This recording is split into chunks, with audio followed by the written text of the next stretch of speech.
Hello and नमस्ते, good afternoon everyone. क्या हाल है भाई सभी बच्चों का? जल्दी से आ जाएं सारे बच्चे। सोनाली गुड आफ्टरनून, गौरव राम राम, पीयूष हाँ करवा ही रहे हैं भाई, सौरभ हेलो, अंशु नमस्ते, राधे राधे पीयूष। जल्दी से आ जाओ फिर शुरू करते हैं। Good afternoon Neetu. हाँ मैं लाइव हूँ, बिल्कुल I am live now. Live हो गए ना अच्छे से? ऑडियो वीडियो क्लियर है? एक बारी कंफर्म कर दो। ऑडियो और वीडियो क्लियर है ना? कंफर्म कर दो। सोनाली गुड आफ्टरनून, पूजा हेलो, राम प्रणाम, good afternoon Anshika, Priyanshu, Ayushi good afternoon. जल्दी से आ जाएं। आज से हम थोड़ा सा ग्रेजुएशन का करेंगे। आज थोड़ा सा ग्रेजुएशन का टॉपिक करेंगे, ठीक है? Shweta good afternoon, Ayaz hello, Nitish good afternoon, Rohit, Lovelesh, Muskan, Harvendra Ram Ram Ram Ram.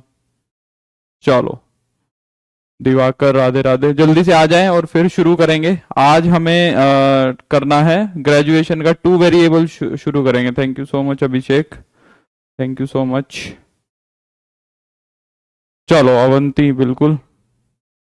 Sandwich theorem करवा देंगे शबी, उसमें तो कुछ नहीं है, एक छोटी सी बात बतानी है बस, ठीक है? Sanjana good afternoon, Saurabh, Himanshu Ram Ram. 8 जुलाई की पीडीएफ ओपन नहीं हो रही है, ठीक है मैं बोल दूंगा।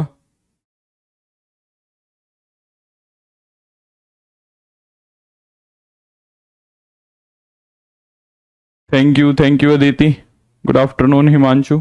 तो आज हमें क्या शुरू करना है? हाँ ये टॉपिक टीजीटी में भी है, बिल्कुल टीजीटी में भी है। Rohit good afternoon, good afternoon. चलो तो आज हमें शुरू करना है 2 वेरिएबल। आज 2 वेरिएबल करेंगे, ठीक है? छोटा सा पोर्शन दिया हुआ है। 2 वेरिएबल के अंदर हमें इंटीग्रेशन इसके जस्ट बाद होगा, ठीक है सोनाली? इंटीग्रेशन इसके जस्ट बाद होगा। Damini good afternoon. तो 2 वेरिएबल के अंदर पहले तो हमें पढ़ना है लिमिट, ठीक है? लिमिट के बाद हमें पढ़ना है कॉन्टिन्यूटी 2 वेरिएबल की, ठीक है? कॉन्टिन्यूटी के बाद हमें पढ़ना है पार्शियल डेरिवेटिव्स। ये हमारे सिलेबस में है as of now, partial derivatives. तो हमें ये 3 चीजें पढ़नी है, ठीक है? पार्शियल डेरिवेटिव्स पढ़ने हैं। तो यहां पे फिर हमारा जो डिफरेंशिएशन का पोर्शन है वो पूरा हो जाएगा, ठीक है? हमें ये 3 चीजें करनी है 2 वेरिएबल की। हमें ये 3 चीजें करनी है 2 वेरिएबल्स के अंदर, ये 3 चीजें करनी है, ठीक है? तो आज हम लिमिट और कॉन्टिन्यूटी शायद कर लेंगे, छोटा सा टॉपिक है, और शायद कल पार्शियल डेरिवेटिव्स हो जाए, कल ही ये पूरा हो जाएगा और फिर इंटीग्रेशन पे चल पड़ेंगे, ठीक है?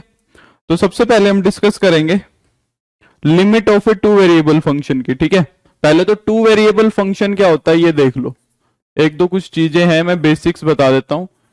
2 वेरिएबल फंक्शन क्या होता है सबको अच्छे से पता है, हम बोलते हैं, ठीक है? एक फंक्शन जो 2 वेरिएबल्स के अंदर लिखा हुआ है उसको हम क्या बोलते हैं? एक फंक्शन जो 2 वेरिएबल्स के अंदर लिखा हुआ है, गुड आफ्टरनून सुगंध, इसको हम बोलते हैं कि ये फंक्शन 2 वेरिएबल का है, ठीक है? और जनरली हम इस फंक्शन को या तो z से डिनोट कर देते हैं या u से डिनोट कर देते हैं।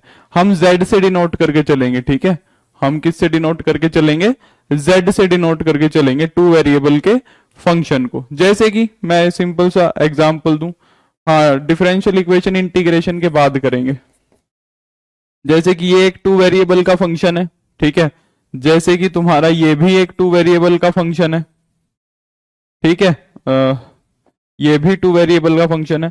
तो एक ऐसा फंक्शन जो 2 वेरिएबल्स पे डिपेंड कर रहा हो, यहां पे ये दोनों तो इंडिपेंडेंट वेरिएबल हो गए और ये हो गया डिपेंडेंट वेरिएबल। एक्स और वाई क्या हो गए तुम्हारे? इंडिपेंडेंट हो गए यहाँ पे, और जेड क्या हो गया तुम्हारा? डिपेंडेंट हो गया, ठीक है? तो यहाँ पे एक फंक्शन 2 वेरिएबल्स में लिखा जाता है तो हम उसको बोलते हैं क्या? ये फंक्शन 2 वेरिएबल का है, ठीक है? अब थोड़ी सी बात मैं करता हूं नेबरहुड की। यहां पे नेबरहुड कैसा होगा पॉइंट का? Neighbourhood of A point in 2 dimensions. 2 dimensions के अंदर एक पॉइंट का नेबरहुड कैसा होगा? देखो अभी तक जो हम लिमिट और कॉन्टिन्यूटी 1 वेरिएबल की कर रहे थे, अभी तक जो हम कॉन्टिन्यूटी और लिमिट कर रहे थे वन वेरिएबल की, उसके अंदर जो एक पॉइंट का नेबरहुड था, उसके अंदर जो एक पॉइंट का नेबरहुड था वो कहां था, एक लाइन के ऊपर था। जैसे कि मैं अभी तक क्या डिस्कस कर रहा था, जैसे कि मान लो यहां पे एक पॉइंट है, तो 5 का जो नेबरहुड है वो 5 का नेबरहुड कहां मिल रहा था, इस लाइन के ऊपर मिल रहा था, है ना। इस लाइन के ऊपर हम छोटा सा नेबरहुड बना रहे थे डेल्टा रेडियस का, है ना, जैसे 4.99 से 5.001 तक, है ना, कुछ ऐसा नेबरहुड बना रहे थे हम। और ये जो था, यहां पे जो नेबरहुड था, ध्यान से समझो, यहां पे जो ये नेबरहुड आया 5 माइनस डेल्टा से 5 प्लस डेल्टा, ये सबसेट अगर तुम देखो तो क्या मैं ऐसे बोल सकता हूं ये रियल नंबर्स का सबसेट है? क्या मैं ऐसा बोल सकता हूं कि ये किसका सबसेट है, ये रियल नंबर्स का सबसेट? देखो ये तुम्हारे सारे के सारे रियल नंबर्स हैं, इसका अगर मैं एक सबसेट उठाऊं तो ये बन रहा है। तो जब वन डायमेंशन की बात करते हैं, जब हम वन डायमेंशन की बात करते हैं, तो जो हमारा नेबरहुड होता है ना, जब हम वन डायमेंशन की बात करते हैं तो जो हमारा नेबरहुड होता है वो रियल लाइन का, रियल नंबर्स का सबसेट होता है। माइनस इंफिनिटी से इंफिनिटी तक का एक पोर्शन उठा लेते हैं हम बीच में, ये तो हमने किया है। तो यहां पे वन डायमेंशन में जो नेबरहुड होगा ना, वो नेबरहुड कैसा होगा, सबसेट होगा आर का, R1 का, वन डायमेंशन में होगा। क्लियर हो गई बात? अब हम बात करते हैं टू डायमेंशन की। अब टू डायमेंशन में जो है दो डायमेंशन आ जाएंगी, एक्स एक्सिस भी आ जाएगी और वाई एक्सिस भी आ जाएगी, ठीक है, एक्स एक्सिस भी आ जाएगी और वाई एक्सिस भी आ जाएगी। तो एक्स एक्सिस और वाई एक्सिस दोनों के दोनों को एक लाइन से तो रिप्रेजेंट कर नहीं सकते। अब तुम्हारा टू वेरिएबल के अंदर, तुम्हारा जो टू वेरिएबल के अंदर क्या बोलते हैं पॉइंट होगा, वो कुछ ऐसे होगा, एक प्लेन के अंदर पॉइंट होगा। यहां पे जो एक पॉइंट होगा तुम्हारा वो कैसा होगा, टू पॉइंट के अंदर पॉइंट होगा, सॉरी एक प्लेन के अंदर पॉइंट होगा। राखी, हाँ थोड़ी देरी हुई है महेश, गुड आफ्टरनून। तो देखो यहां पे अब ये पूरा प्लेन है, ये पूरा एक एक्स वाई प्लेन है, यहां पे ये पूरा का पूरा एक्स वाई एक प्लेन है, और यहां पे भी एक पूरा का पूरा एक्स वाई प्लेन है। हाँ राखी, ठीक है। अब मैं तुम्हें दो तरीके के नेबरहुड बताऊंगा, नेबरहुड कैसा भी हो सकता है, ठीक है, नेबरहुड कैसा भी हो सकता है। देखो यहां पे तो वन वेरिएबल में जो नेबरहुड बनता है, वन वेरिएबल में जो नेबरहुड बनता है वो ऐसा ही बनता है, उसके पास और कोई चॉइस नहीं होती, तुम और कैसा भी नेबरहुड नहीं बना सकते। अब देखो अगर मैंने यहां पे टू डायमेंशन में एक पॉइंट ले लिया मान लो, अब दो डायमेंशन के अंदर कोई पॉइंट मिलेगा, वो कुछ ऐसा मिलेगा एक्स कोमा वाई टाइप का। टू वेरिएबल में जो तुम्हें पॉइंट मिलेगा वो कुछ एक्स कोमा वाई टाइप का पॉइंट मिलेगा, जिसमें एक्स कोऑर्डिनेट भी होगा और वाई कोऑर्डिनेट भी होंगे, जिसमें एक्स कोऑर्डिनेट भी होगा और वाई कोऑर्डिनेट भी होंगे, कुछ ऐसा तुम्हें पॉइंट मिलेगा। अब इसका नेबरहुड क्या होगा कि इसके आसपास के पॉइंट, इसके नेबरहुड में क्या होगा, इसके आसपास के पॉइंट होंगे। आ रही है बात समझ में? तो जो इसका नेबरहुड लेंगे हम वो कुछ ऐसा बनेगा, कैसा भी हो सकता है, इसके चारों तरफ का, चारों तरफ का एरिया हम एकदम स्मॉल एरिया बना लेंगे। वो एरिया तुम्हारा कैसा भी हो सकता है, किसी भी शेप का हो सकता है, कहने का मतलब ये है किसी भी शेप का चारों तरफ का एरिया नेबरहुड का काम कर जाएगा। पर मैं यहां पे तुम्हें दो स्पेशल नेबरहुड्स डिफाइन कर रहा हूं, मतलब नहीं है अब जो मैं दो स्पेशल नेबरहुड डिफाइन करूंगा इसका मतलब, हाँ बस वन वेरिएबल में सिर्फ नेबरहुड रियल लाइन पे मिलता है, यही बात है, ठीक है। नेबरहुड जो होता है ना वो डोमेन के पॉइंट्स में मिलता है। आ रही बात समझ में? जो नेबरहुड होता है वो डोमेन के पॉइंट्स में मिलता है, और वन वेरिएबल में जो, वन वेरिएबल का जो फंक्शन होता है उसकी डोमेन रियल नंबर ही होती है, तो इसी का सबसेट मिल सकता है और कोई ऑप्शन नहीं होता। मैं अभी थोड़ी सी बात और करूंगा आगे, पर पहले जो मैं समझा रहा हूं उसको समझो। तो यहां पे मैं दो टाइप्स के नेबरहुड स्पेशली डिफाइन कर रहा हूं। इसका मतलब ये नहीं है कि ये दो ही नेबरहुड होते हैं, नेबरहुड की कोई भी शेप हो सकती है, ये भी एक नेबरहुड है, ये भी एक नेबरहुड है, सबकी शेप कैसी भी हो सकती है। पर हम दो नेबरहुड ज्यादातर देखते हैं हमारे इसके अंदर, जिस पे बेस्ड क्वेश्चन आ सकता है, ठीक है। पहला नेबरहुड तो कौन सा होता है, देखो रेक्टेंगुलर नेबरहुड, पहले नेबरहुड को वो नाम देता है रेक्टेंगुलर नेबरहुड, ठीक है। ये पॉइंट ले लिया यहां पे, जैसे कि मान लो मैंने एक एरिया बना दिया, मैं प्रॉपर बनाता हूं।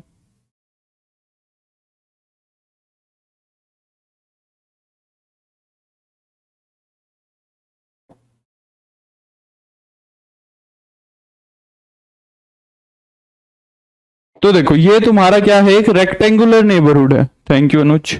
ये तुम्हारा क्या है, एक रेक्टेंगुलर नेबरहुड है। Good evening Neetu. और यहां पे मैं तुम्हारा अगर एक सर्कुलर नेबरहुड बनाऊं तो ये सर्कुलर नेबरहुड है, इसको हम बोलते हैं सर्कुलर नेबरहुड। तो एक्स वाई के चारों तरफ अगर हमने एक छोटा सा रेक्टेंगल बना लिया, इसको तो हम क्या बोलेंगे, रेक्टेंगुलर नेबरहुड बोलेंगे। और इसको हम क्या बोलेंगे, इसको बोलेंगे हम सर्कुलर नेबरहुड। अब इन दोनों नेबरहुड्स को लिखेंगे कैसे, ये ध्यान से देखना। इन दोनों नेबरहुड्स को हम राइट डाउन कैसे करते हैं, इन दोनों चीजों को एकदम ध्यान से समझना। यहां पे मैं क्या कहूंगा इस नेबरहुड को डिफाइन करने के लिए, कि भाई जो x माइनस ए का डिस्टेंस है ना, वो लेस देन होना चाहिए डेल्टा से, और y माइनस ए का, y माइनस बी का जो डिफरेंस है वो भी लेस देन होना चाहिए डेल्टा से।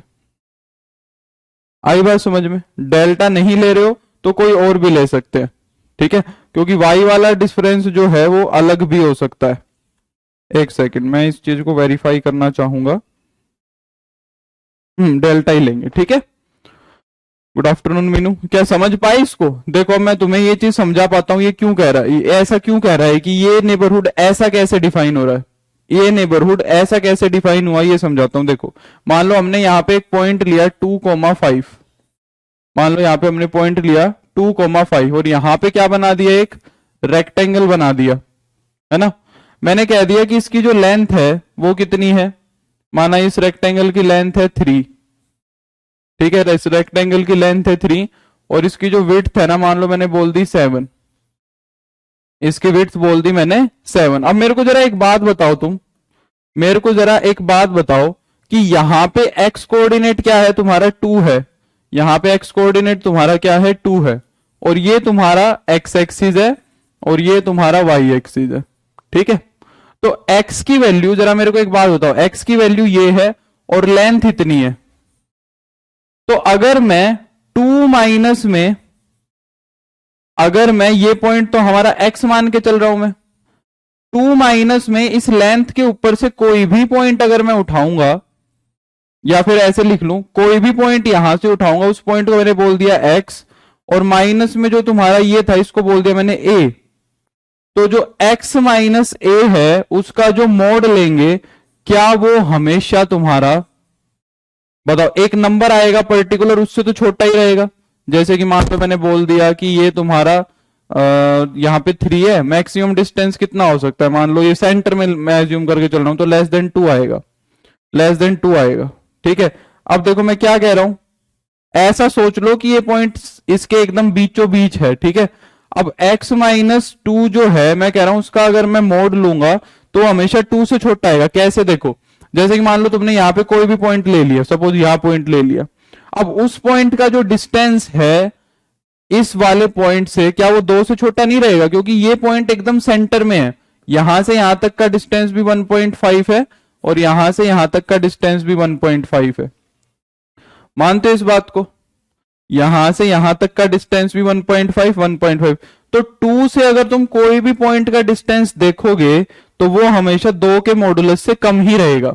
सिमिलरली अगर यही चीज मैं y के अकॉर्डिंग देखूंगा, सिमिलरली अगर मैं यही चीज किसके अकॉर्डिंग देखूंगा, y के अकॉर्डिंग देखूंगा, तो y में b का काम कौन कर रहा है, y माइनस 5। इसका जो मॉडुलस आएगा वो किससे छोटा रहना चाहिए, बताओ।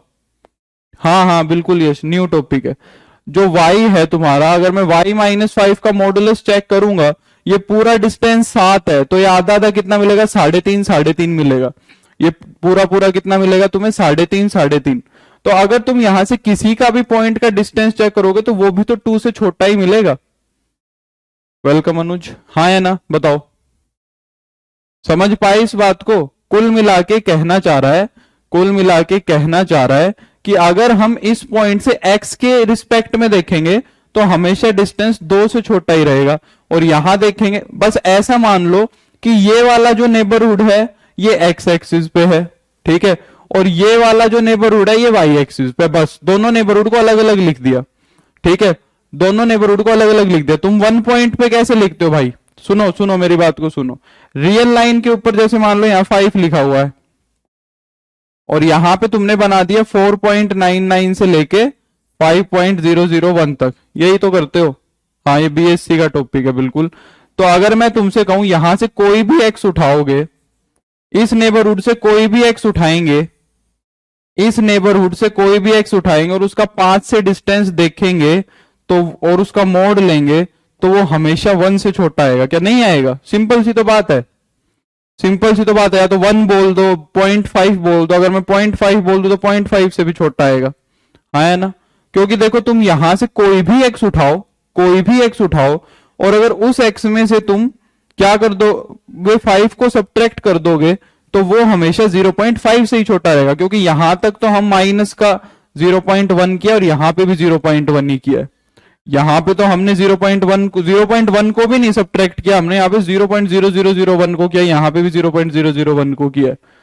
तो अगर मैं डिफरेंस देखूंगा तो 0.5 से छोटा ही रहेगा। अब ये चीज मैंने 2 बार कर दी, एक बार तो एक्स एक्सिस पे कर दी और एक बार वाई एक्सिस पे कर दी। तो एक्स एक्सिस के लिए ये लिख दिया और वाई एक्सिस के लिए मैंने ये लिख दिया। तो हम एक रेक्टेंगुलर नेबरहुड को इस तरीके से रिप्रेजेंट कर देते हैं। कैसे? x minus a is less than delta, y minus b is less than delta.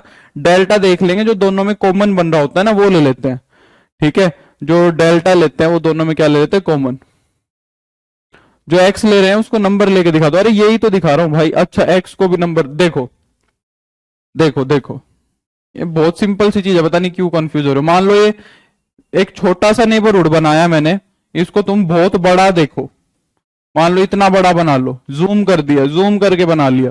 इसको मान लो 4.1, 4.9 और इसको मान लो 5.1, इसको मान लो 5.1। अब मैं कह रहा हूं कि x माइनस 5 का जो नेबरहुड है ना वो हमेशा 0.5 से छोटा होगा हमेशा।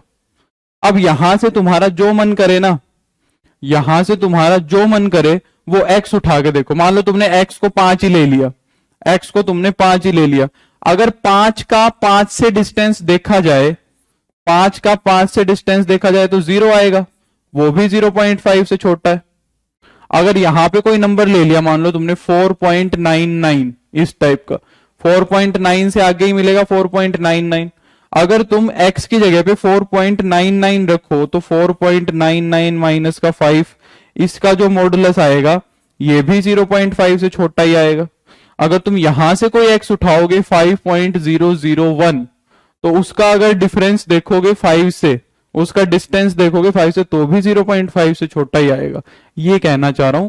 तो यहां पे मैंने पूरे नेबरहुड को ऐसे लिख दिया, यहां पे मैंने पूरे नेबरहुड को ऐसे लिख दिया। आई कि नहीं आई बात समझ में? बोलो। अगर x माइनस 1 का mode is less than delta है तो यहां से हम डायरेक्टली भी तो लिखते हैं ना मॉडुलस की प्रॉपर्टी से कि जो x होगा ना वो 1 माइनस डेल्टा से 1 प्लस डेल्टा तक होता है।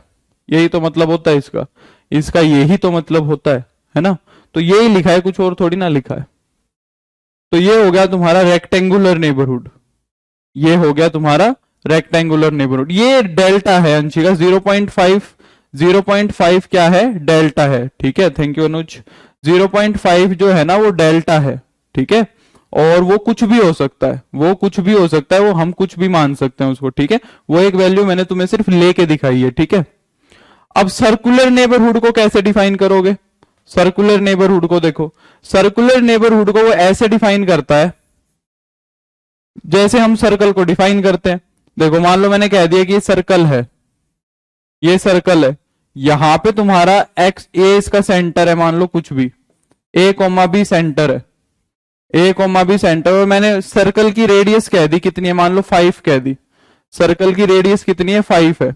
अब जरा मेरे को एक बात बताओ, अगर इस सर्कल के अंदर तुम कोई भी पॉइंट मानोगे, अगर तुम इस सर्कल के अंदर कोई भी पॉइंट एज्यूम करोगे तो क्या उस पॉइंट का डिस्टेंस ए बी से, मान लो ये वाला पॉइंट है, उस पॉइंट का डिस्टेंस ए बी से हमेशा 5 से ही तो छोटा होगा? हाँ है ना? उस सेंटर वाले पॉइंट से अगर सर्कल के अंदर किसी भी पॉइंट का डिस्टेंस मानोगे तो वो 5 से ही छोटा होगा, क्योंकि रेडियस ही 5 है भाई। मैक्सिमम डिस्टेंस 5 हो सकता है। जो पॉइंट सर्कमफेरेंस के ऊपर मिलेंगे, जो पॉइंट्स तुम्हारे सर्कमफेरेंस के ऊपर मिलेंगे वो पॉइंट्स पे ही डिस्टेंस 5 है। अगर अंदर वाले पॉइंट्स पे देखोगे तो 5 से छोटा ही मिलेगा। मानते हो कि नहीं मानते हो? तो अगर मैं यहां पे ये मान के चलूं कि हमने क्या किया है, वही डेल्टा नेबरहुड डिफाइन किया है। क्या नेबरहुड डिफाइन किया है? Delta neighbourhood. तो इसके अंदर बस रेडियस से लेस होगा, वही चीज है। तो कह रहा है इसके अंदर डेफिनेशन क्या बन जाती है, वो कहता है कि एक्स कोमा वाई पूरे का अगर डिस्टेंस निकालेंगे किसी भी पॉइंट ए बी से, एक्स कोमा वाई का डिस्टेंस निकालेंगे किसी भी पॉइंट ए बी से डिस्टेंस फॉर्मूला से, एक्स माइनस अंडर रूट में एक्स माइनस ए का स्क्वायर प्लस में वाई माइनस बी का स्क्वायर का रूट लोगे तो वो हमेशा डेल्टा से तो छोटा ही रहेगा, वो हमेशा डेल्टा से तो छोटा ही रहेगा। Welcome Neha, class timings are from 3:30 to 5 PM। ठीक है,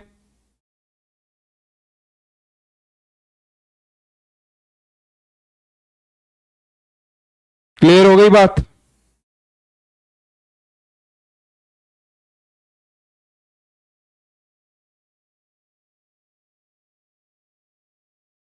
डन।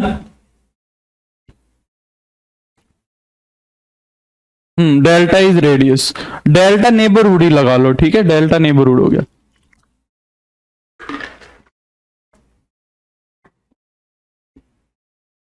नहीं पीयूष, कुछ नहीं है ऐसा। यस नेहा, यस, ठीक है, क्लियर। तो ये हमने नेबरहुड डिफाइन किया है, बहुत ज्यादा टाइम लगा दिया। x1, अदिति कह रही यहां x1 एंड a1 क्या है, देखो इतनी देर से यही समझाने की कोशिश कर रहा हूं अदिति। देखो सर्कल है, तुम्हें पॉइंट डिफाइन करना है, तुम्हें पॉइंट लेना है, मान लो 4,5 का एक सर्कुलर नेबरहुड डिफाइन करना है। तुम्हें 4,5 का एक सर्कुलर नेबरहुड डिफाइन करना है। ठीक है, ये 4,5 एक पॉइंट है, इसका हमें क्या करना है, सर्कुलर नेबरहुड डिफाइन करना है।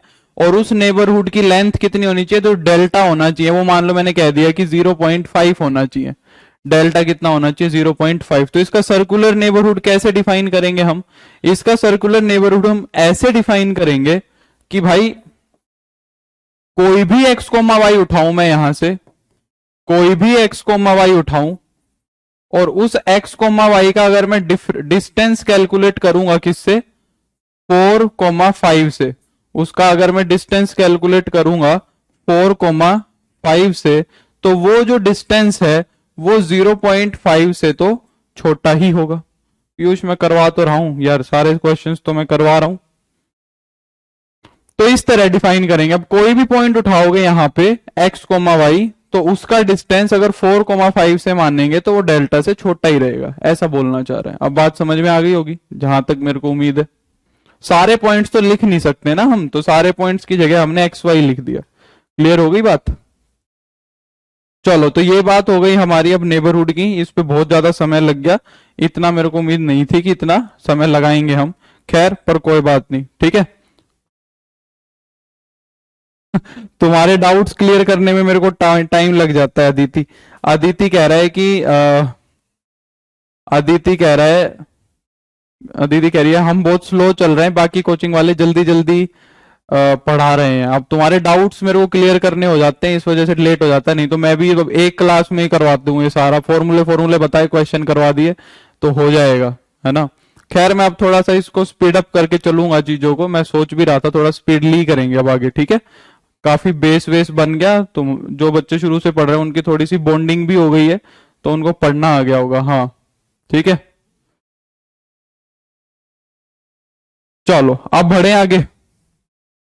अब बढ़ते हैं आगे, ठीक है। अब पहली बात आती है कि limit of a two variable function, limit of a two variable function, to variable function की लिमिट डिफाइन करते हैं।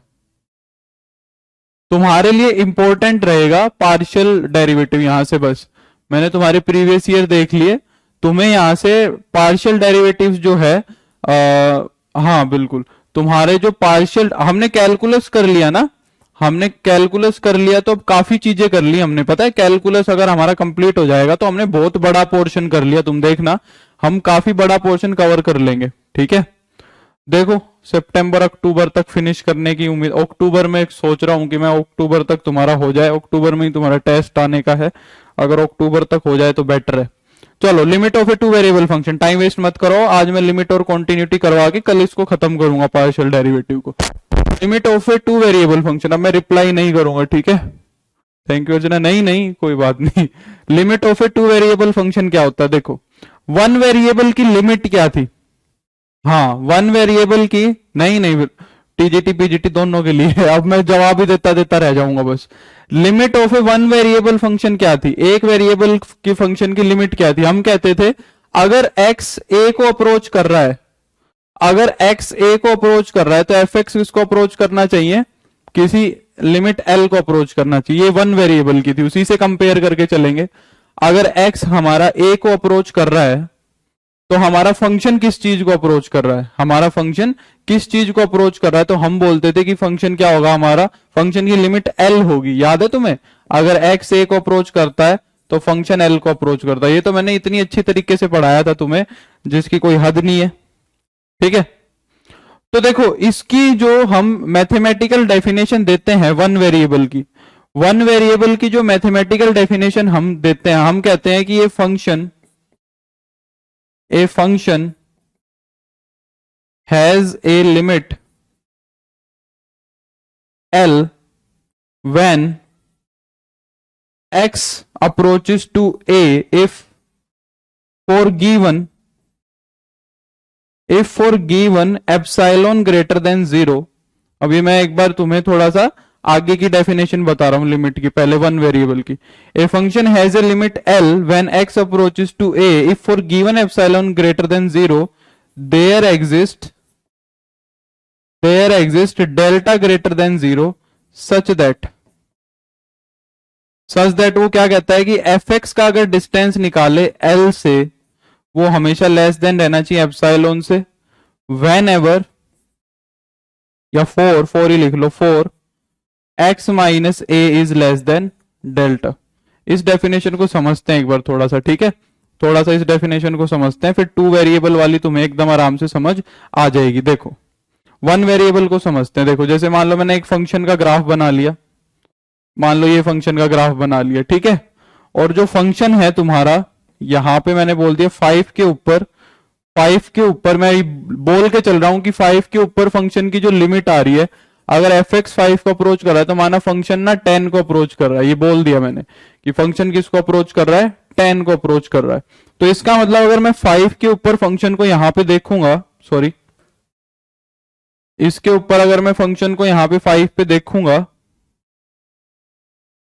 जैसे देखो यहां पे है, तो फंक्शन ना 10 के आसपास ही रहेगा, ये वैल्यू कितनी बनेगी तुम्हारी, ये वैल्यू 10 ही बनेगी, यहां पे माना 10 है, ठीक है। तो वो हमने वन वेरिएबल में हाँ नेहा अभी थोड़ा सा टाइम लगेगा, नेहा अभी मेरे को इंटीग्रेशन करवाना है, फिर डिफरेंशियल इक्वेशन करवानी है और फिर उसके बाद करेंगे, ठीक है नेहा। तो मैं रिकमेंड करूंगा कि कैलकुलस जहां से शुरू हुआ है वहां से पढ़ ही लो तो बेटर है, क्योंकि अभी टाइम लग जाएगा, अभी 10-12 लेक्चर और लग जाएंगे, जहां तक मेरे को उम्मीद है कैलकुलस से बाहर निकलने में 10 तो लगेंगे ही लगेंगे, ठीक है। तो मैं क्या कह रहा हूं कि अगर x की वैल्यू 5 के आसपास रहेगी, हम ऐसे ही तो डिफाइन कर रहे थे, अगर x की वैल्यू 5 के आसपास रहेगी तो फंक्शन की वैल्यू 10 के आसपास रहेगी, अगर x की वैल्यू 5 के आसपास रहेगी तो फंक्शन की वैल्यू 10 के आसपास रहेगी। इस तरह हम लिमिट को डिफाइन करेंगे, ठीक है, उस तरह हम लिमिट को डिफाइन करते थे पहले।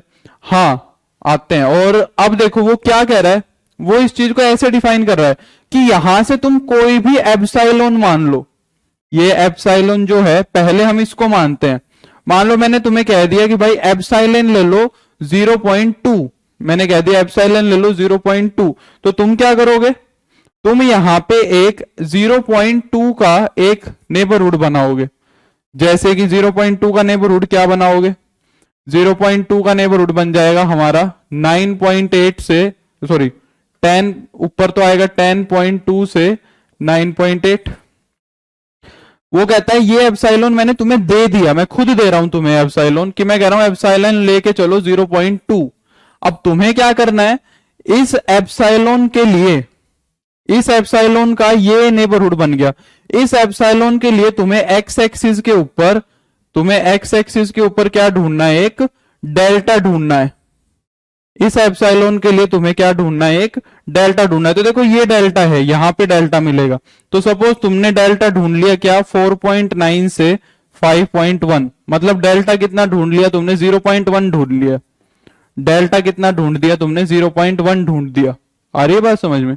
अगर एप्सिलॉन मैंने कहा 0.2 लेके चलो, और तुमने एप्सिलॉन 0.2 लिया, ठीक है, और तुम्हें एक डेल्टा मिल गया 0.1, तुम्हें एक डेल्टा मिल गया 0.1, तो क्या तुमने ये प्रूव नहीं कर दिया? देखो कि भाई अगर x जो है हमारा 5 जो है हमारा, अगर x की वैल्यू 5 के आसपास रहेगी, डेल्टा 0.1 क्या बता रहा है कि वो x का नेबरहुड है। वो कह रहा है कि अगर x 5 की वैल्यू, x की वैल्यू 5 के आसपास रहेगी, x की वैल्यू 5 के आसपास रहेगी, तो हमारी फंक्शन की वैल्यू किसके आसपास रहेगी, 10 के आसपास रहेगी। तो फंक्शन की लिमिट 10 हो जाएगी। बस यही कहना चाह रहा है, इसको थोड़े से अलग तरीके से कहना चाह रहा है।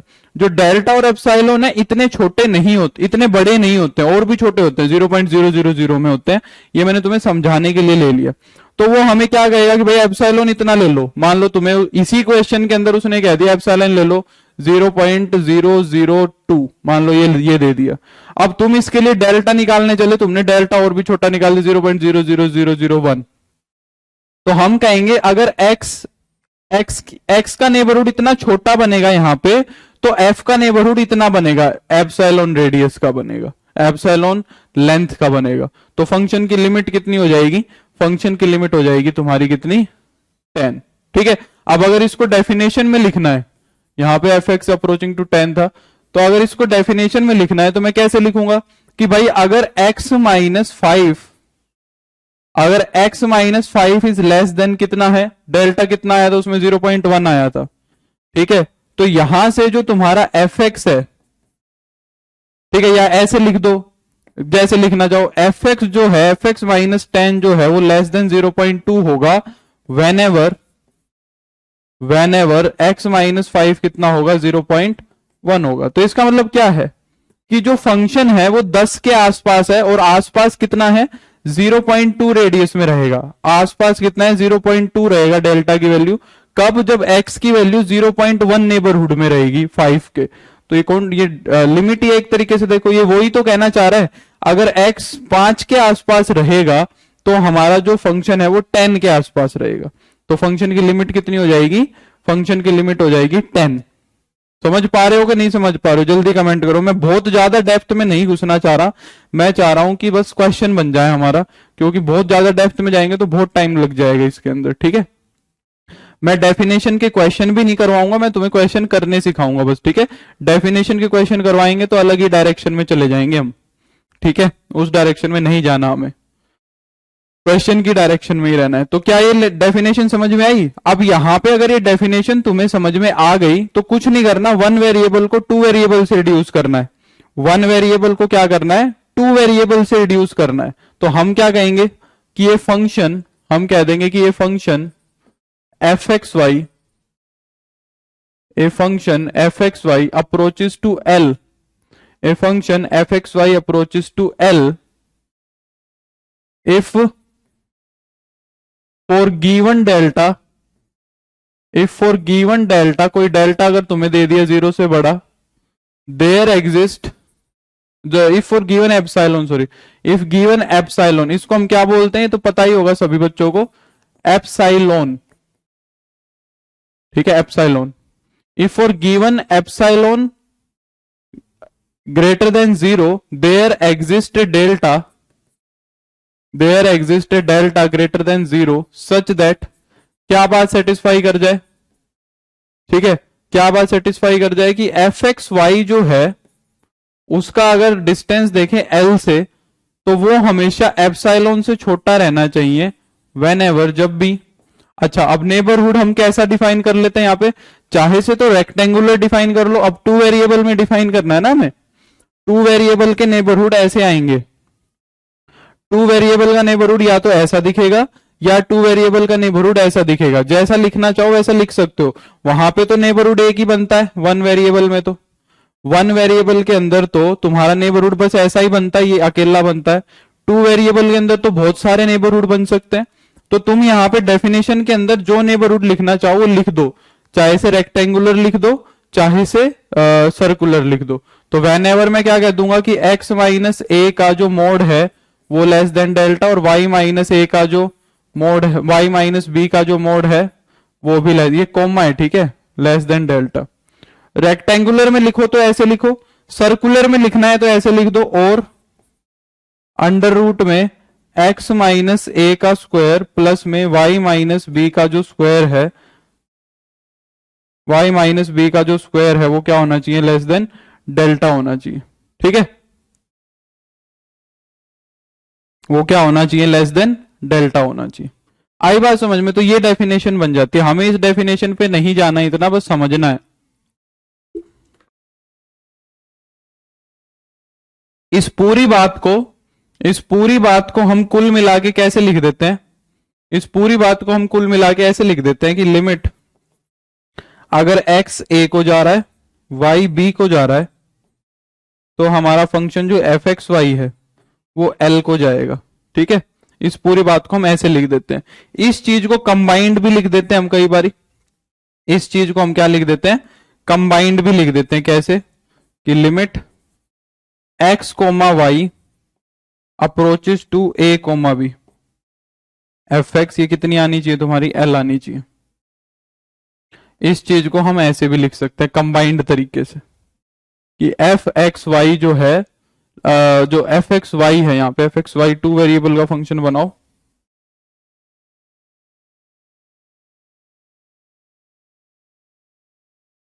वो किसको जाना चाहिए, वो एल को जाना चाहिए। समझ में आ गई बात? बोलो। अब जैसे मैं तुम्हें एकदम इजी सा क्वेश्चन दूं, अब अगर मैं तुम्हें एकदम इजी सा क्वेश्चन दूं, जैसे कि मान लो मैं तुमसे पूछूं इवेल्युएट, एकदम इजी, इवेल्युएट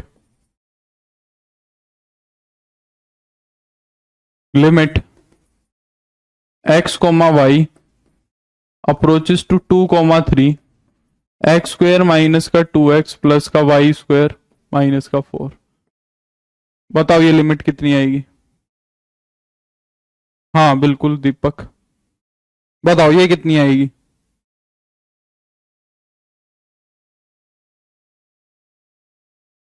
बताओ ये कितनी आएगी, ये बताओ जल्दी।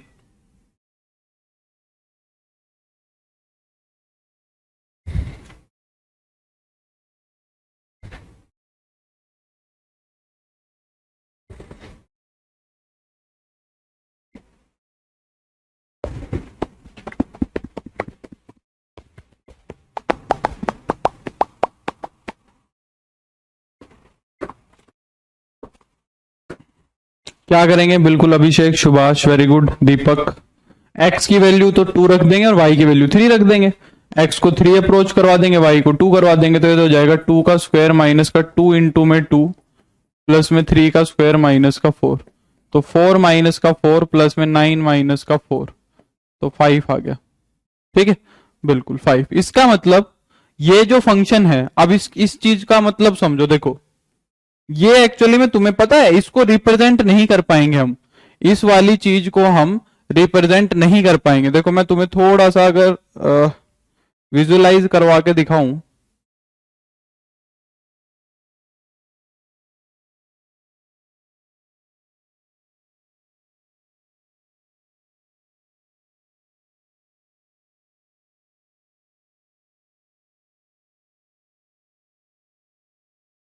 एक सेकेंड, कोई है क्या, कोई भी मिल जाए अच्छा सा। अगर अब ये देखो, ये अगर साफ दिख जाए हमें, हाँ देखो, अगर इसको साफ साफ देख पा रहे हो, इस फिगर को साफ साफ देख पा रहे हो, तो देखो ये ऐसा बनता है, 3D की चीज है ये देखो क्या कहना चाह रहा है। इस चीज को अगर ध्यान से समझ पाओ तुम, तो देखो कि यहां पे जो है ना, ये ए बी पॉइंट है, दिख पा रहा है? यहां पे जो है ये ए बी पॉइंट है। रुको मैं इसको ना इस पे लेता हूं अपने, मैं समझा देता हूं एक बार तुम्हें इसका मतलब, ताकि तुम्हें थोड़ा सा आइडिया लग जाए। 1 मिनट रुको, क्योंकि इसको मैं बना तो पाऊंगा नहीं, और बनाया नहीं तो तुम्हें ये समझ में नहीं आएगा कि हो क्या रहा है। ठीक है, मैं यही ग्राफ लेता हूं हमारे बोर्ड पे।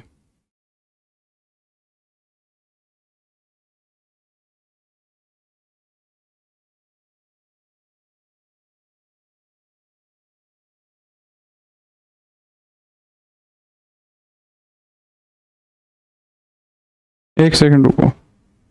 ये पता है ऊपर का कॉलेज वाला पढ़ाने में बहुत टाइम लग जाता है, अगर कोई प्रॉपरली पढ़ाए ना तो बहुत टाइम कंज्यूमिंग प्रोसेस है ये, इतना आसानी से नहीं हो सकता, हवा में नहीं चलती ना ये चीजें।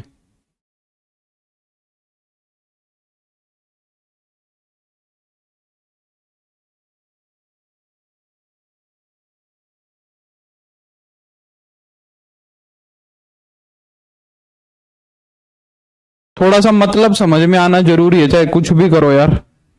मेरे हिसाब से थोड़ा सा मतलब तो समझ आना जरूरी है, क्योंकि फिर अंदर से मन नहीं करता करने का, तुम्हारा भी वही रह जाएगा, फिर दिक्कत रह जाएगी। फिर पढ़ाने का फायदा क्या हुआ? सवाल तो तुम एक रात पहले भी फॉर्मूला देख के कर दोगे, मेरे को पता है।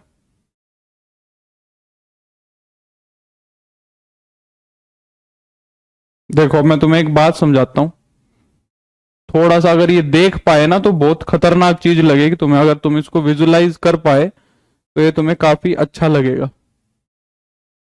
वो दूसरे पेज पे चली गई। देखो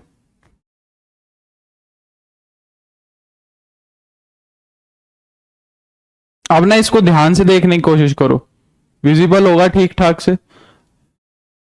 देखो इसको ध्यान से देखो, अब यहां पे ये तुम्हारा एक्स वाई प्लेन है, अब तुम्हें बात समझ में आएगी। देखो ये तुम्हारा क्या है, एक्स वाई प्लेन है, ये एक्स एक्सिस और ये वाई एक्सिस, ये एक्स एक्सिस और ये वाई एक्सिस।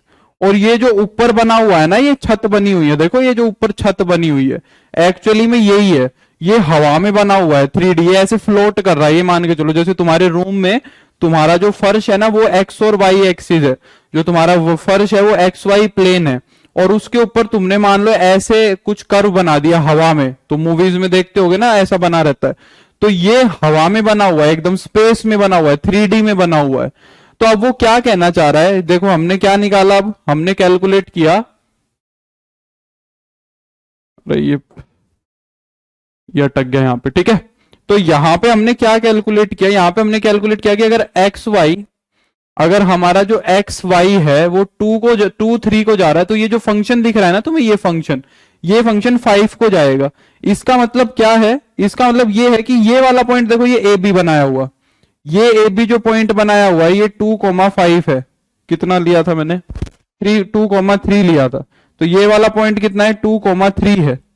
अब देखो इसने 2,3 का एक छोटा सा नेबरहुड ये बना रखा, देखो सर्कुलर नेबरहुड बना रखा है, एक सर्कुलर नेबरहुड बना रखा है 2 × 3 का, जिसको इसने डेल्टा डिस्क बोला है, जिसको इसने क्या बोला है, डेल्टा डिस्क। मैं यही तो कह रहा था कि डेल्टा नेबरहुड लेंगे एक्स वाई के अबाउट। अब इसके अबाउट उसने ऊपर देखा, जो स्पेस में फंक्शन बना हुआ है, जो स्पेस में हवा में फंक्शन बना हुआ है, वो फंक्शन जो है इतना इतना एरिया कवर कर रहा है, वो फंक्शन इतना इतना एरिया कवर कर रहा है। और ये जेड एक्सिस के ऊपर अगर तुम देखोगे तो उसकी वैल्यू देखेंगे। अब तुम अगर मान लो हवा में कर्व बनाओगे तो तुम्हारी जो ये ऊपर वाली दीवार है, जो खड़ी हुई दीवार है, ये वैल्यूज देगी उस फंक्शन की, ये फंक्शन की वैल्यूज देगी। तो उस दीवार के ऊपर देखो ये फंक्शन ना एल प्लस एप्साइलोन से एल माइनस एप्साइलोन तक जा रहा है, तो ये एप्साइलोन नेबरहुड बन गया। क्या देख पा रहे हो, इसको विजुलाइज कर पा रहे हो कि अगर 2,3 का नेबरहुड लेंगे तो जो तुम्हारा फंक्शन है वो एल प्लस एप्साइलोन से एल माइनस एप्साइलोन, जैसे हमारी लिमिट 5 आई तो ये फंक्शन 5 प्लस एप्साइलोन से 5 माइनस एप्साइलोन तक रहेगा। तो ये ऐसे 2D के अंदर तो हम पॉइंट्स लेंगे नीचे, और ऊपर 3D में तीसरी डायमेंशन में हमारा तीसरी एक्सिस पे हमारा फंक्शन बनेगा, तीसरी एक्सिस पे हमारा क्या बनेगा, फंक्शन बनेगा। और वो फंक्शन को हम क्या बोल लेंगे कि ये फंक्शन क्या है भाई, ऐसा है। आई क्या नहीं आई बात समझ में, थोड़ा सा विजुलाइज कर पाए इस बात को, बोलो।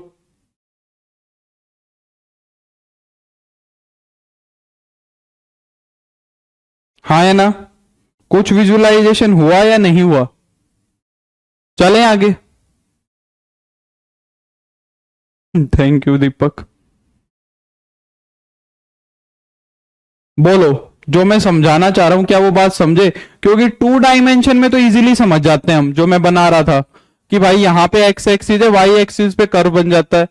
2 डायमेंशन में टू डायमेंशन में तो एकदम आसान सी बात हो जाती है, एक्स का नेबरहुड बनाया और वाई तुम्हें यहां दिख गया, वाई तुम्हें यहां दिख गया, वो तो दिख जाता है एकदम। ठीक है, हाँ ईशा मेरे को याद है। पर ये चीज चली गई थ्री डायमेंशन में, जो एक्स और वाई एक्सिस की वैल्यू, एक्स और वाई की जो वैल्यू है वो मिलेगी तुम्हें एक्स वाई प्लेन पे, और जो फंक्शन बनेगा वो बनेगा 3D में, वो फंक्शन बनेगा 3D में, है ना, आ रही है बात समझ में।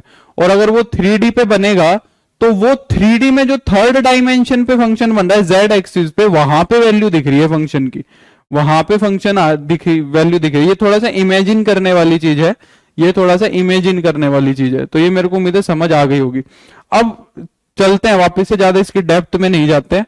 मैं ये समझाना चाह रहा हूं कि जब हम लिमिट कैलकुलेट करते हैं, जब हम लिमिट कैलकुलेट कर रहे थे वन डायमेंशन में, तो वहां पे डायरेक्ट मेथड फेल हो गया था, वहां पे डायरेक्ट मेथड क्या हो गया था, फेल हो गया था, है ना, डायरेक्ट मेथड क्या हो गया था, फेल हो गया था। और कई बहुत जगह पे जहां पे 0/0 फॉर्म बन रही थी, इनफाइनाइट बाई इनफाइनाइट फॉर्म बन रही थी, तो हमने अलग अलग तरीके देखे थे। एलोपिटल रूल देखा था हमने, है ना, रेशनलाइजेशन देखा था हमने, फैक्टराइजेशन देखा था। तो लिमिट को कैसे करेंगे, ठीक है। तो यहां पे भी लिमिट फेल हो जाती है, यहां पे भी, हाँ बिल्कुल, बस इतना ही समझना है दीपक, यहां पे भी हमारी लिमिट फेल हो जाती है। अब देखो, जैसे कि मान लो मैं थोड़ा सा विजुलाइज करवाऊं तुम्हें, तो जैसे कि मान लो मैं भी कुछ वैसा ही एक 3D फिगर बनाने की कोशिश करूं, तो ये देखो, ये तो तुम्हारी एक्स एक्सिस है, ये तुम्हारी वाई एक्सिस है। यहां पे तुमने कोई पॉइंट लिया, यहां पे तुमने कोई पॉइंट लिया, मान लो 2,3। अब मैं तुमसे क्या कैलकुलेट करवा रहा हूं, मैं तुमसे कैलकुलेट करवा रहा हूं कि x, y approaching to 2,3 fx, ये चीज कैलकुलेट करवाई मैंने तुमसे, तुमने निकाल दी 5, तुमने निकाल दी 5। तो इसका मतलब क्या है कि हम 2,3 पे कहीं से भी अप्रोच करें, किसी भी तरह से अप्रोच करें, 2,3 पे हम कहीं से भी किसी भी तरीके से अप्रोच करें, जरूरी नहीं है कहीं से भी आओ, 2,3 पे आने के लाखों करोड़ों इनफाइनाइट तरीके हैं।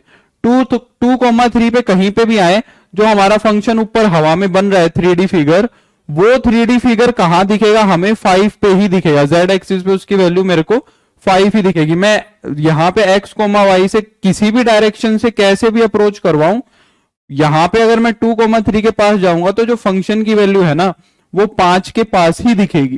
क्लियर हो रही है बात, जैसा मैं तुम्हें यहां पे बताना चाह रहा था कि 2,3 अगर ये पॉइंट है तुम्हारा 2,3, तो इसके पास तुम कैसे भी आओ, कैसे भी आओ, कहीं से भी आओ, तो ये जो है ये लिमिट कितनी बनेगी, ये 5 पे ही जाएगी, फंक्शन की वैल्यू 5 के आसपास ही दिखेगी।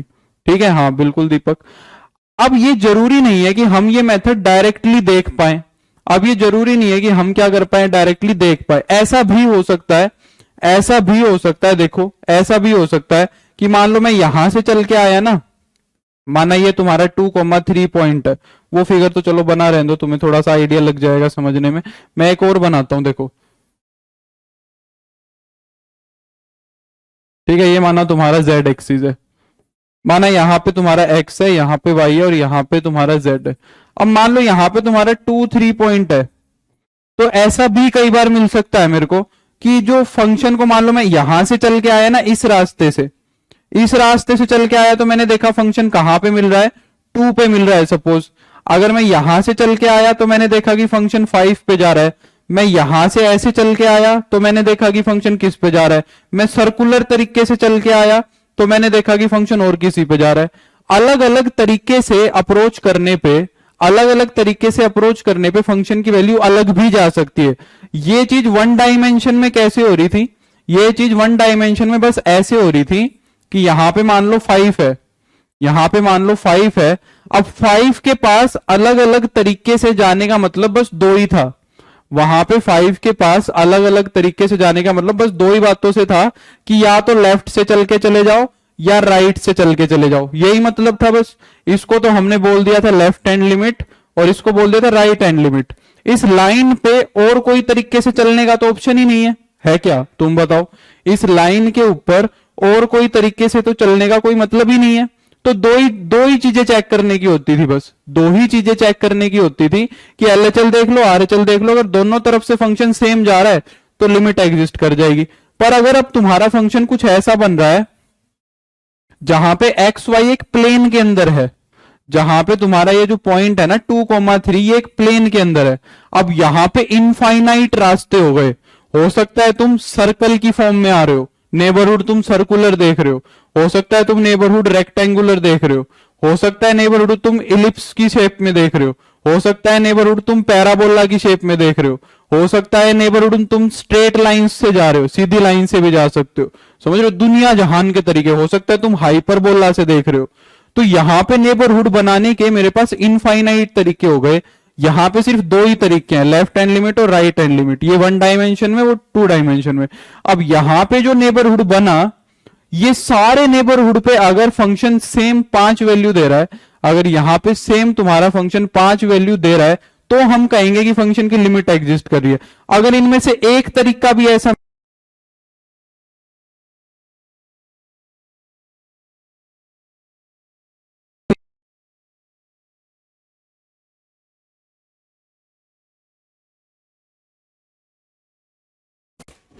हाँ, तो मैं क्या कह रहा था, मैं ये कह रहा था कि अगर यहां पे हमारा एक रास्ता भी ऐसा बन गया, हमारा एक मेथड भी ऐसा बन गया, मान लो सर्कल वाला ऐसा बन गया, पैराबोलिक, रेक्टेंगुलर, ये सब में से कोई भी अगर एक ऐसा मिल गया जिसपे हमारी लिमिट कुछ और आ रही है, तो फिर फंक्शन की लिमिट एग्जिस्ट नहीं करेगी।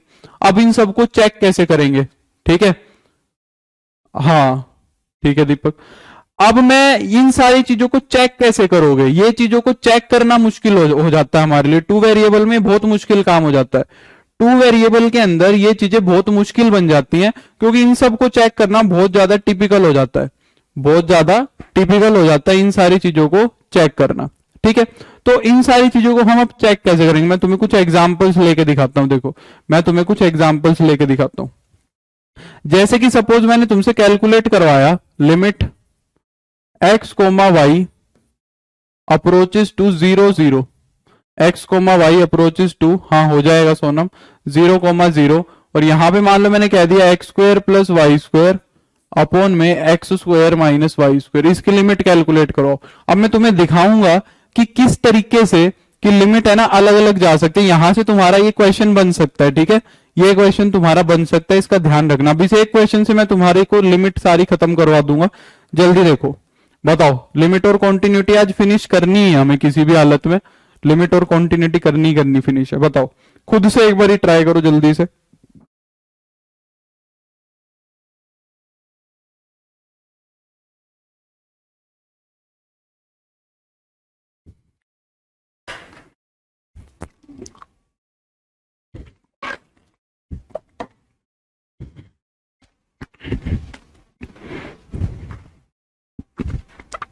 नहीं हो रही होगी ना कैलकुलेट, कैलकुलेट नहीं हो रही होगी क्योंकि 0/0 फॉर्म बन रही है, क्योंकि 0/0 फॉर्म बन रही है तो कैलकुलेट नहीं हो रही होगी, है ना? 0/0 फॉर्म नहीं कैलकुलेट हो रही होगी। अब सुनो मेरी बात, अब मेरी बात सुनो। देखो, जब भी तुम्हारी 0,0 फॉर्म आती है तो हमें कुछ मेथड्स ट्राई करने हैं, ठीक है? यहां पे, और तुम्हारे पास यही मेथड लगेंगे, इससे बाहर नहीं जाएगा सवाल। अगर 0/0 फॉर्म आ गई, ठीक है, तो पहला तरीका, सबसे बढ़िया तरीका, जो 90%, 95% सोल्व कर देगा क्वेश्चन, 95% जो है वो सोल्व कर देगा तुम्हारा सवाल, वो है तुम्हारी पोलर फॉर्म, वो है तुम्हारी पोलर फॉर्म। पोलर फॉर्म क्या करती है, अब ध्यान से सुनना। पोलर फॉर्म क्या करती है, पोलर फॉर्म के अंदर हम क्या करते हैं, एक्स को पुट कर देते हैं आर कोस थीटा, और वाई को हम पुट कर देते हैं आर साइन थीटा। एक्स को पुट कर देते हैं आर कोस थीटा, और वाई को पुट कर देते हैं हम आर साइन थीटा। अब जरा मेरे को एक बात बताओ, ये पैरामीट्रिक फॉर्म होती है किसकी? ये पहला है पोलर फॉर्म। मैं तो कहूंगा कि पोलर फॉर्म ही लगाओ सबसे पहले, सबसे पहले पोलर फॉर्म ही लगाओ, पोलर फॉर्म से ही पता लग जाएगा तुम्हें, ठीक है? पोलर फॉर्म से ही पता लग जाएगा, जितना लगना हुआ, मैक्सिमम चांस तो यही है, पोलर फॉर्म से ही पता लग जाएगा। पोलर फॉर्म क्या कहती है कि एक्स को पुट कर दो आर कोस थीटा और वाई को पुट कर दो आर साइन थीटा, ठीक है? अब जरा मेरे को बताओ, ये पैरामीट्रिक फॉर्म होती किसकी है? ये पैरामीट्रिक फॉर्म होती किसकी है? सर्कल की। वेरी गुड दीपक सोनाली। तो यहां पे हम जो कोशिश कर रहे हैं ना, अब की बार हम ये कोशिश कर रहे हैं कि हम सर्कुलर नेबरहुड में देख दें। यहां पे हम क्या कोशिश कर रहे हैं कि जैसे अगर मान लो ये तुम्हारा फंक्शन का था, यहां पे तुम्हारा पॉइंट था, तो हम कोशिश कर रहे हैं कि चारों तरफ से देख लेते हैं भाई, सर्कल में जाके देख लेते हैं। अगर सर्कुलर में जाके अगर वो बाई चांस तुम्हारा सेम जगह जा रहा है, अगर वो सर्कुलर में जा रहा है सेम जगह पे, तो ये मान के चलो कि मोस्टली वो हर जगह सेम ही जगह पे जाएगा, क्योंकि सर्कल क्या कोशिश करता है, सर्कल जो है वो तुम्हारा चारों तरफ का नेबरहुड कवर कर लेता है, और ये हमारे को कैलकुलेटिव भी इजी पड़ता है, ये हमारा क्या करता है, कैलकुलेशन में भी इजी पड़ जाता है। तो पहला काम तुम्हें क्या करना है कि आर कोस थीटा और आर साइन थीटा पुट करके देखो। अब एक बात बताओ मेरे को, ठीक है, हाँ बिल्कुल, अब मेरे को एक बात बताओ जरा, अगर तुमने यहाँ पे आर कोस थीटा और आर साइन थीटा पुट कर दिया तो ये क्या बन जाएगा तुम्हारा, यहां तो हो जाएगा r square cos square theta, r square cos square theta plus में r square sine square theta, ये हो जाएगा। और नीचे r square cos square theta minus का r square sine square theta, ये बन गया। अब जरा मेरे को एक बात बताओ, ठीक है, अब मेरे को एक बात बताओ, अगर x 0 को अप्रोच कर रहा है, देखो x भी 0 को अप्रोच कर रहा है और y भी 0 को अप्रोच कर रहा है, x भी 0 को अप्रोच कर रहा है और y भी 0 को अप्रोच कर रहा है, तो क्या मैं यहां से ये कह सकता हूं कि तुम्हारा जो r भी है ना वो भी 0 को अप्रोच करेगा, जो तुम्हारी रेडियस है r वो भी 0 को अप्रोच करेगा। आ रही है बात समझ में, ठीक है दीपक, x भी 0 को अप्रोच कर रहा है और y भी 0 को अप्रोच कर रहा है, तो क्या मैं यहां से ये कह सकता हूं कि r भी 0 को ही अप्रोच करेगा, क्योंकि देखो अगर दोनों 0 को अप्रोच कर रहे हैं तो इसका मतलब यही है ना कि सर्कल बना ही नहीं है, एकदम छोटा सा सर्कल बना है, एकदम छोटा सा सर्कल बना, और अगर सर्कल एकदम छोटा सा बना है तो उसकी रेडियस 0 ही होनी चाहिए। इसीलिए तो हम कहते हैं कि x अगर 0 और y अगर 0 है तो जो रेडियस होगी ना वो एकदम छोटी सी बनेगी 0 के आसपास। तो अगर x 0 को अप्रोच कर रहा है और y 0 को अप्रोच कर रहा है तो हम कह देते हैं कि रेडियस भी 0 को अप्रोच कर रही है। देखो पहला लेक्चर है, थोड़ा सा जोड़ सिर्फ अभी पढ़ रहा है, इसके बाद का जो क्वेश्चन करोगे तुम 1 मिनट में कर दोगे, 10 सेकंड में कर दोगे, मैं इतना बता रहा हूं, 10 सेकंड में कर दोगे। तो ये मत सोचो कि क्या हो रहा है, ये कुछ हाई फाई पढ़ा रहे हैं, 10 सेकंड में हो जाएगा, बस समझ लो एक बारी बात को। तो क्या ये बात समझ में आई, हाँ या ना, बोलो, ये बात समझ में आई कि x कोमा वाई अगर 0 को जा रहा है और अगर मैंने पोलर फॉर्म में कन्वर्ट किया तो रेडियस 0 को जाएगी, क्योंकि नेबरहुड हमने बहुत छोटा सा लिया था। आई बात समझ में। अब अगर मैं इसको सोल्व करूं तो limit r approaches to 0, r square को कॉमन लाके कट कर सकते हो, आर स्क्वायर जो है तुम्हारा वो कॉमन आके कैंसिल हो जाएगा, आर स्क्वायर कॉमन आके अगर कैंसिल हो गया तो ऊपर तो बन गया कोस square theta plus sign square theta, upon में बन गया तुम्हारा कोस स्क्वायर थीटा माइनस का साइन स्क्वायर थीटा, ये बन गया, बन गया, ठीक है। अब मेरे को ये बात बताओ, चलो कोस स्क्वायर थीटा और साइन स्क्वायर थीटा को तुमने रख दिया 1, चलो ये भी रख दो, 1 ओवर कोस स्क्वायर थीटा माइनस का साइन स्क्वायर थीटा, ये बन गया तुम्हारा 1। अब इसके अंदर r तो आया ही नहीं, इसके अंदर r रखने की तो जगह ही नहीं है, क्योंकि r स्क्वायर तो कैंसिल हो गया, तो r रखने की जगह नहीं है। इसका मतलब ये लिमिट क्या बन गई तुम्हारी, इसका मतलब ये लिमिट बन गई 1 ओवर कोस स्क्वायर थीटा माइनस का साइन स्क्वायर थीटा, इसका मतलब ये लिमिट आ गई तुम्हारी 1 ओवर कोस स्क्वायर थीटा माइनस का साइन स्क्वायर थीटा। क्या ये लिमिट एग्जिस्ट की, बताओ, क्या ये लिमिट तुम्हारी एग्जिस्ट की कि नहीं की, क्या लगता है तुम्हें। देखो अब अगर यहां से तुम थीटा को चेंज करते चले गए, अगर तुम यहां से थीटा को चेंज करते चले गए तो क्या अलग अलग सर्कल नहीं बन जाएंगे, अगर थीटा को चेंज करेंगे तो अलग अलग सर्कल बन जाएंगे, हाँ या ना, इस पॉइंट के अलग अलग नेबरहुड बन जाएंगे।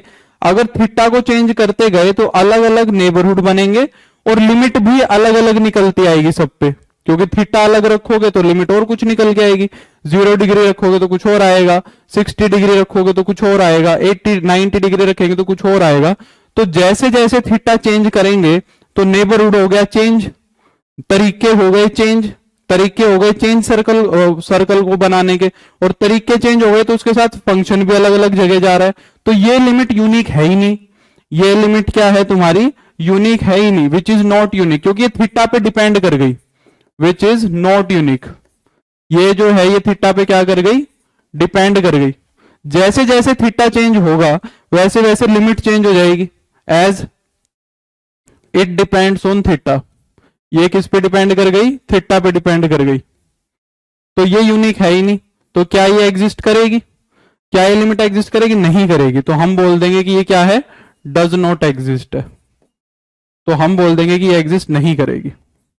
समझ में आई कि नहीं आई बात?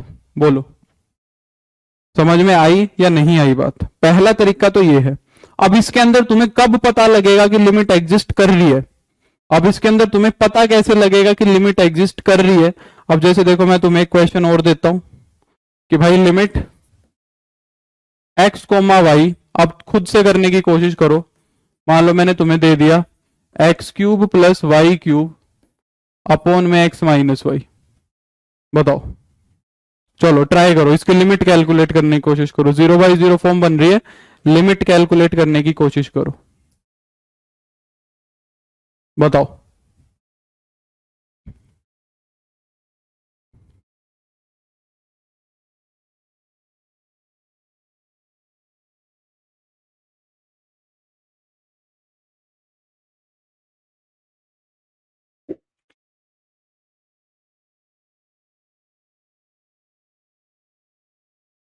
हाँ दीपक।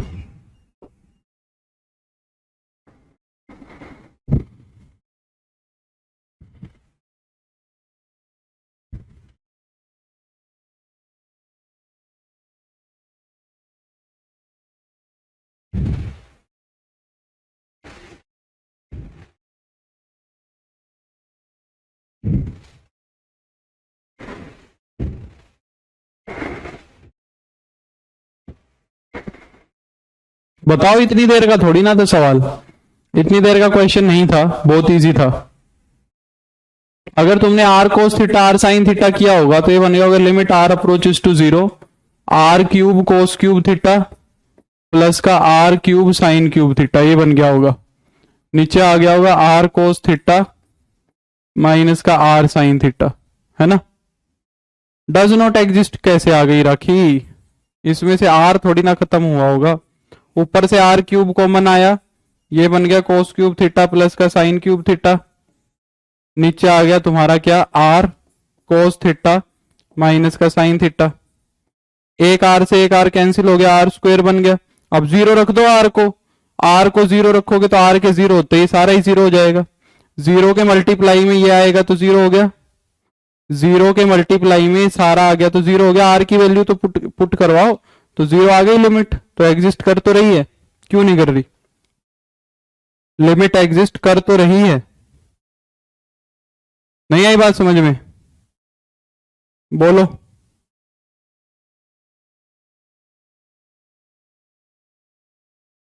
समझ में आ गई बात? हाँ है ना?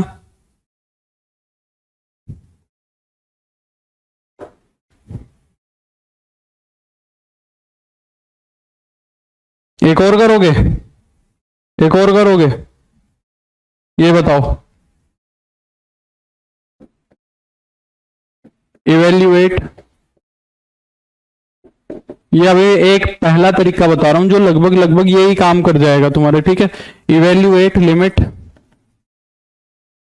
X comma y approaches to 0 0 x y upon में x square plus y square. चलो ये बताओ। हेलो अनुभव, हेलो, ये बताओ।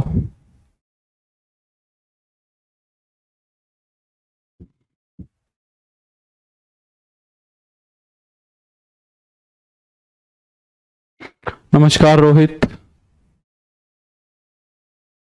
तुरंत 2 मिनट में हो जाएगा ये, 2 मिनट क्या 10 सेकंड में हो जाएगा ये सवाल मेरे हिसाब से।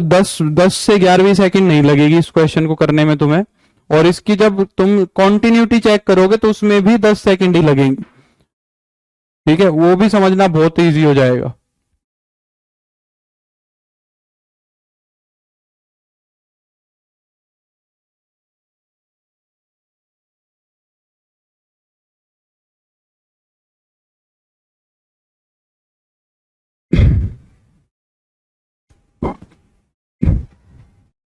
ठीक है रोहित। इनफाइनाइट, इन्फिनिटी कैसे आ गया? नोट्स मिलेंगे रोहित, लाइव जो ऊपर नोट्स वाला सेक्शन है ना वो मिलेंगे। हाँ, does not exist, not exist वाले सही बोल रहे हैं। देखो अगर पोलर फॉर्म में कन्वर्ट किया तो limit r approaches to zero, ये बन गया r cos theta r sine theta upon में r square cos square theta plus में r square sine square theta, है ना। तो limit r approaches to zero, numerator denominator से आर स्क्वेयर को कॉमन लाके काट दो, ऊपर बच गया कोस थीटा साइन थीटा, नीचे कोस square theta plus sign square theta 1 आ गया। थीटा पे डिपेंड कर गया, कहने का मतलब ये है थीटा के हिसाब से चेंज करेगी लिमिट। लिमिट चेंज नहीं करनी चाहिए, ठीक है, लिमिट चेंज नहीं करनी चाहिए, लिमिट एक ही आती है। लिमिट कभी दो आ सकती है, तुम खुद सोचो। एक फंक्शन एक ही पॉइंट पे दो जगह अप्रोच कैसे कर सकता है, एक फंक्शन एक ही पॉइंट पे दो जगह अप्रोच कैसे कर सकता है, ठीक है। तो ये क्या हो गया तुम्हारी डज नॉट एग्जिस्ट हो गई, ये भी क्या हो गई डज नॉट एग्जिस्ट हो गई। नहीं नहीं, डीएन इंफिनिटी क्यों बनती है, इंफिनिटी तो लिमिट एग्जिस्ट कर रही है इनफाइनाइटली। डीएनई और इंफिनिटी में तो जमीन आसमान का फर्क है। इंफिनिटी तो कहीं ऐसी फॉर्म बन जाए जब बोल देंगे भाई इनफाइनाइटली एग्जिस्ट कर रही है, समझ रहे हो बात को। डज नॉट एग्जिस्ट का तो मतलब है कि अलग अलग जगह पे अलग अलग वैल्यू दे रहा है फंक्शन। आ रही है बात समझ में, ये मतलब है।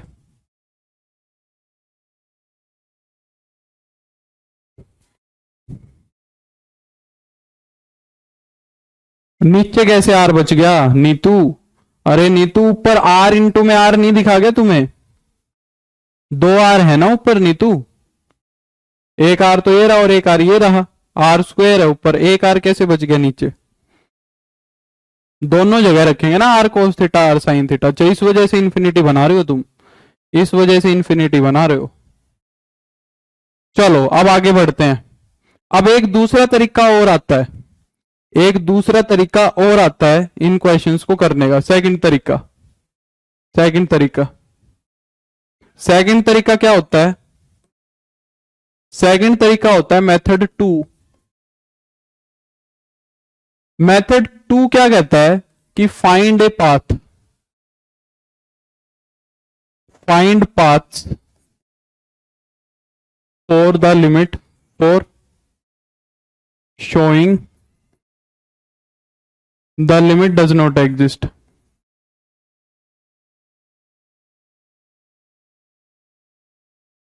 यहां पे हम क्या करेंगे देखो, यहां पे हम दूसरे मेथड में हम क्या करेंगे, हम खुद से रास्ते ढूंढ के दिखाएंगे उसको। हम खुद से बताएंगे कि भाई अगर मैं ऐसे चल के गया तो लिमिट इतनी आई, अगर मैं ऐसे चल के गया तो लिमिट इतनी आई, और दो रास्ते मैंने उसको अलग अलग दिखा दिए चल के कि भाई इस रास्ते से चल के ये आई और इस रास्ते से चल के ये आई, तो फिर कैसे एग्जिस्ट करेगी, है ना। तो यहां पे मैं खुद अपने दो रास्ते उसको ला के दिखाता हूं कि भाई देख ये रास्ता ये है, ये रास्ता ये है, और इस रास्ते से लिमिट अलग आ रही है और इस रास्ते से लिमिट अलग आ रही है।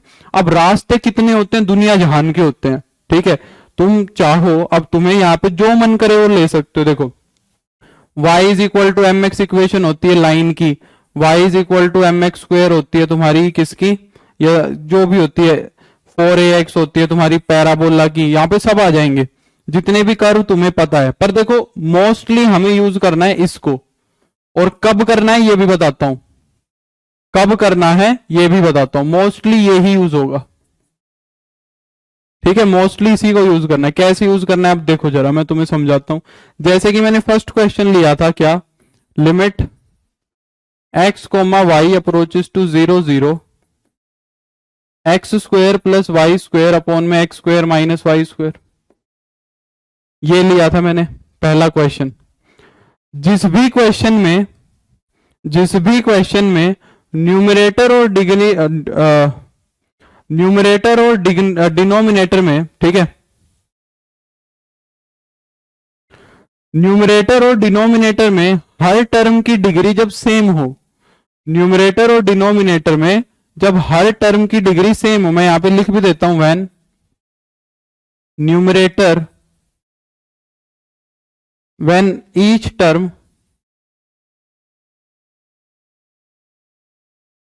When each term in numerator and denominator, numerator and denominator has same degree. अगर उनकी डिग्री क्या हो, सेम हो, जैसे कि यहां है देखो, यहां है देखो क्या है, y की भी 2 है, x की भी 2 है, x की भी 2 है, y की भी 2 है, सबकी 2 2 दिख रही है। तो यहां पे मैं क्या कर रहा हूं, मैं ये पाथ को पुट कर रहा हूं, y is equal to m x. ये कौन सा पाथ है, y is equal to m x कौन सा पाथ होता है, y is equal to m x path होता है स्ट्रेट लाइंस का।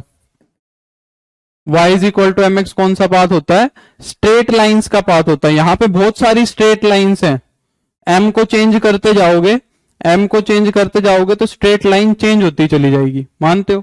तो हम क्या कर रहे हैं, जहां जहां y दिख रहा है वहां वहां क्या पुट कर रहे हैं, mx पुट कर रहे हैं। तो ये लिमिट क्या बन जाएगी, एक्स स्क्वायर प्लस का m square x square, x square plus का m square x square upon में एक्स स्क्वायर माइनस का एम स्क्वायर एक्स स्क्वायर, ये बन जाएगा। अच्छा लिमिट कितनी बन जाएगी बताओ, y को भी तुमने mx रख दिया, x तो x था ही, y भी mx था, x तो x था ही, y भी mx था, तो कुल मिला के x ही अप्रोचिंग टू 0 रह गया, क्योंकि सारा का सारा जो फंक्शन था वो तो x में चेंज हो गया, सारा का सारा जो फंक्शन था वो तो x में चेंज हो गया, तो लिमिट जो थी वो सिर्फ x अप्रोचिंग टू 0 ही रह गई, है ना। तो अगर मैं यहां पे देखूं तो ये बन गया लिमिट x अप्रोचेस टू 0, और एक्स स्क्वायर कॉमन आके कट जाएगा, एक्स स्क्वायर कॉमन आके कट जाएगा, ठीक है। तो ये बन गया तुम्हारा 1 प्लस एम स्क्वायर अपॉन में 1 माइनस एम स्क्वायर। अब इसके अंदर एक्स को अप्रोच करवाने की जगह नहीं है, तो कुल मिला के लिमिट कितनी निकल गई, 1 प्लस एम स्क्वायर अपॉन में 1 माइनस एम स्क्वायर। इसका मतलब ये क्या हो गया, डिपेंड कर गया, डिपेंड्स ऑन एम। कहने का मतलब अगर अलग मैं स्ट्रेट लाइन लेके चलता, y इज इक्वल टू मान लो 2x, y is equal to 2x straight line लेके चलता, तो m की वैल्यू यहां पे 2 रखता तो कुछ और लिमिट आती। अगर मैं y is equal to 3x रख के चलता तो लिमिट कुछ और आती। अगर मैं y is equal to 4x रख के चलता तो लिमिट कुछ और आती। तो क्या यहां पे लिमिट कांस्टेंट बन रही है, नहीं, यहां पे लिमिट यूनिक नहीं बनी, लिमिट यहां पे यूनिक नहीं बनी, अलग अलग स्ट्रेट लाइन से अलग अलग लिमिट आ रही है, अलग अलग स्ट्रेट लाइंस से क्या आ रही है, अलग अलग लिमिट आ रही है। तो हम क्या कहेंगे कि ये जो है तुम्हारा डज नॉट एग्जिस्ट है, ये क्या है तुम्हारा डज नॉट एग्जिस्ट है लिमिट। और इस तरीके को कभी भी यूज मत करना लिमिट प्रूव करने के लिए। आ रही है बात समझ में, मैं कहां पे लिखूं इस चीज को, नेवर यूज दिस मेथड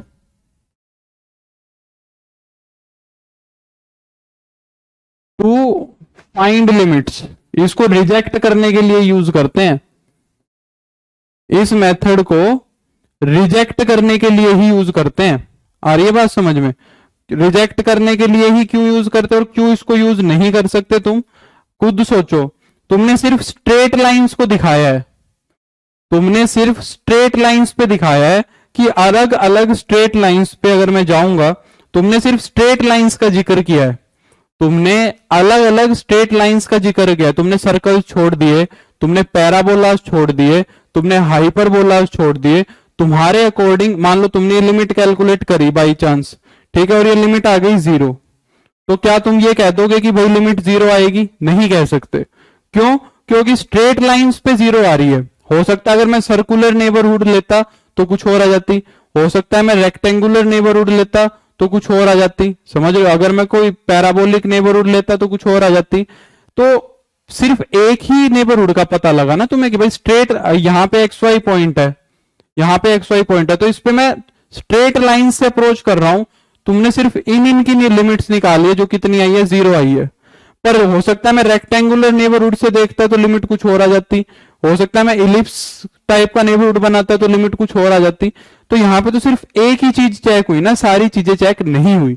इसीलिए कह रहा हूं कि प्रूव करने के टाइम पे देखो, वैसे तो सर्कुलर भी हर चीज को प्रूव नहीं करता, वैसे तो सर्कुलर भी हर चीज को प्रूव नहीं करता, पर सर्कुलर से हमें चारों तरफ का आइडिया लग जाता है। एक सर्कुलर से हमें चारों तरफ का एक आइडिया लग जाता है।